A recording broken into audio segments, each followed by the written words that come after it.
As Theodore Vail noted, real difficulties can be overcome. It's only the imaginary ones that are uncomfortable.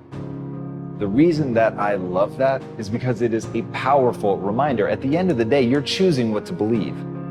At the end of the day, all those things in your head that seem like you could never get over them, you've made them up. You've decided to obsessively focus on those things. And as Oprah said, what we dwell on is who we become.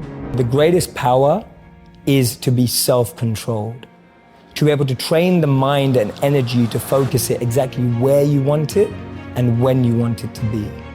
You are completely detached and undeterred from external ups and downs. You're able to navigate anything that seems tough, challenging, fun, excitement with the same amount of being equipoised and balanced in equanimity without being too excited in pleasure or being too depressed in pain. But knowing how to navigate every situation, to me, that's great strength and great power.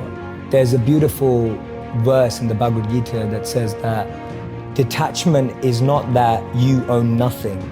Detachment is that nothing owns you. If you want to maximize your chances of getting into a flow state, and there's no guarantee, but if you want to maximize your chances, you've got to do three things. Firstly, you've got to narrow down to one goal. If you're trying to do more than one thing at a time, you'll never get into flow. Choose one goal. Secondly, it's got to be a goal that's meaningful to you, right? If it's not meaningful, you won't get into flow.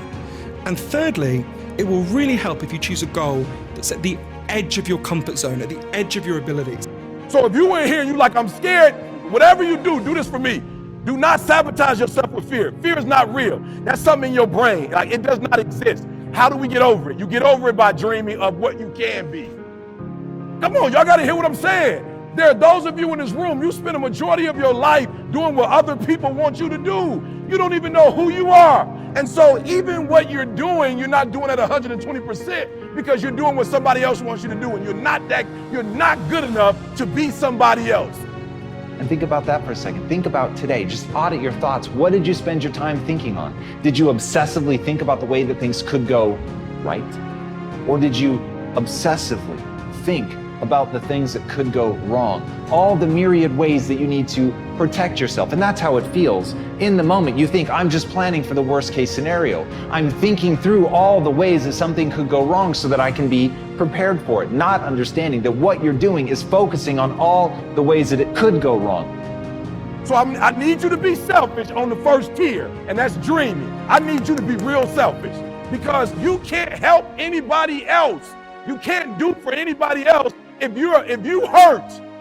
And the reason why my messages keep getting stronger and stronger is because I'm not at school, I'm healing. Every year I'm healing, I'm cleansing, I'm becoming a better human. And so as I become a better human and I have less junk to deal with, and I've been through some stuff.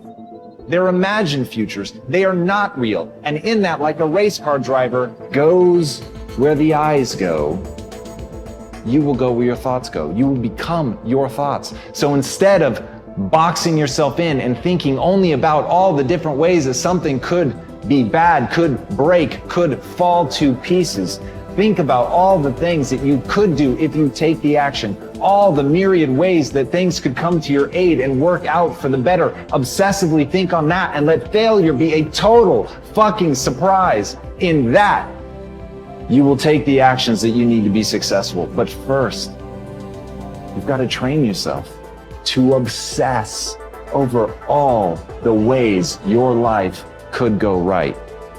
From there, you'll act. Do me a huge favor. Don't go after low-hanging fruits. Here's the deal. If you get to the top of the tree, all the fruit from the bottom at the top is going to be there, son. So I don't need you focusing on cars and money and stuff. You're going to get that. I need you to focus on why you were born in the first place. Why are you here on earth for this particular time? What are you doing here? There are those of you in this room, you spend a majority of your life doing what other people want you to do. You don't even know who you are. And so even what you're doing, you're not doing at 120% because you're doing what somebody else wants you to do. You're not good enough to be somebody else.